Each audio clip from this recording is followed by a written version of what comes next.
Should you always be closing or should you always be qualifying? For me, you should do both. You should always be closing in the sense of, as a salesperson, move from one stage until the other until you can close. At the same time, you should always be qualifying. So it's not an or. But why should you always be qualifying? We'll talk about this today. So we have a stage. It's either called discovery stage or qualification stage. And many people think they should only qualify in that moment. Say they have either the 3 whys or band or pact or medic in their mind. Medic would already be a bit different.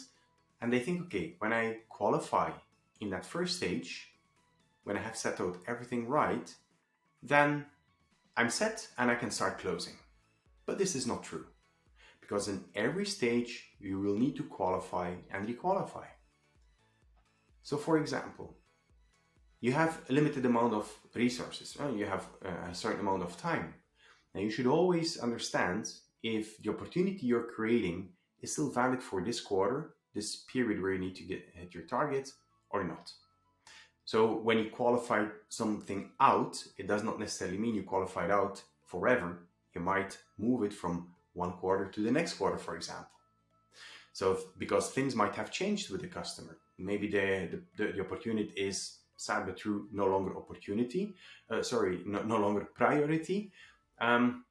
So then it should not be your priority either. Of course, you will keep on working on building up that urgency, but nevertheless, you cannot force the customer in putting this in putting your time frame into the mind of the customer's time frame. He or she has a lot of other things on their mind. The second thing is the scope. When you move the opportunity in different stages, the scope on the customer side can change. So you should always qualify, is my solution still fit for purpose? Is it still suitable for the scope, for the evolving scope of the customer? Yes or no? Because if it seems that the scope is shifting too much, it could be that your product is no longer the right one, or your service or solutions are no longer the right one. So think about this. And of course, as a salesperson on the ABC side, always be closing side, it is your goal to keep your solution within scope, to keep the scope really into that sweet spot of you. And then of course, contact persons. Your contact person can change. That contact person can find another role, be promoted, you name it. But also new people can join. And it's always be qualifying. Be sure that you know who is your champion, who is the decision maker or the economic buyer, depending on which terminology you use. So that when you are defining your scope, you're defining the opportunity time frame, and so on, that you know this is because you spoke with all the involved stakeholders.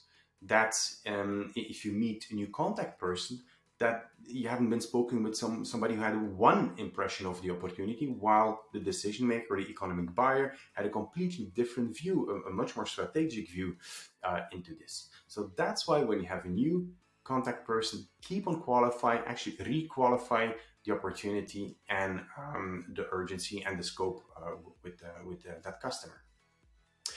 And then another and the final one, and I could ramble on much more about this, but the final one I would say is the client investing his or her own resources. If you're qualifying, you do after the discovery stage, you start putting on a demo. Is the customer passive, or is the customer actively investing his or her time and or resources into this opportunity as well? Because don't forget, when you qualify opportunities, you have conditions that have to be met in order to move it to another stage, but also the customer needs to provide information in order for you to move forward. And when you see the customer is not investing, or maybe to your liking, investing enough resources, you can challenge this. But when there is no difference, then for me, it's better to qualify this opportunity out so you can focus your time to better qualified and more priority opportunities in your pipeline.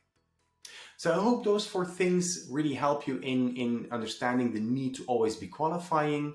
I hope this helps for you.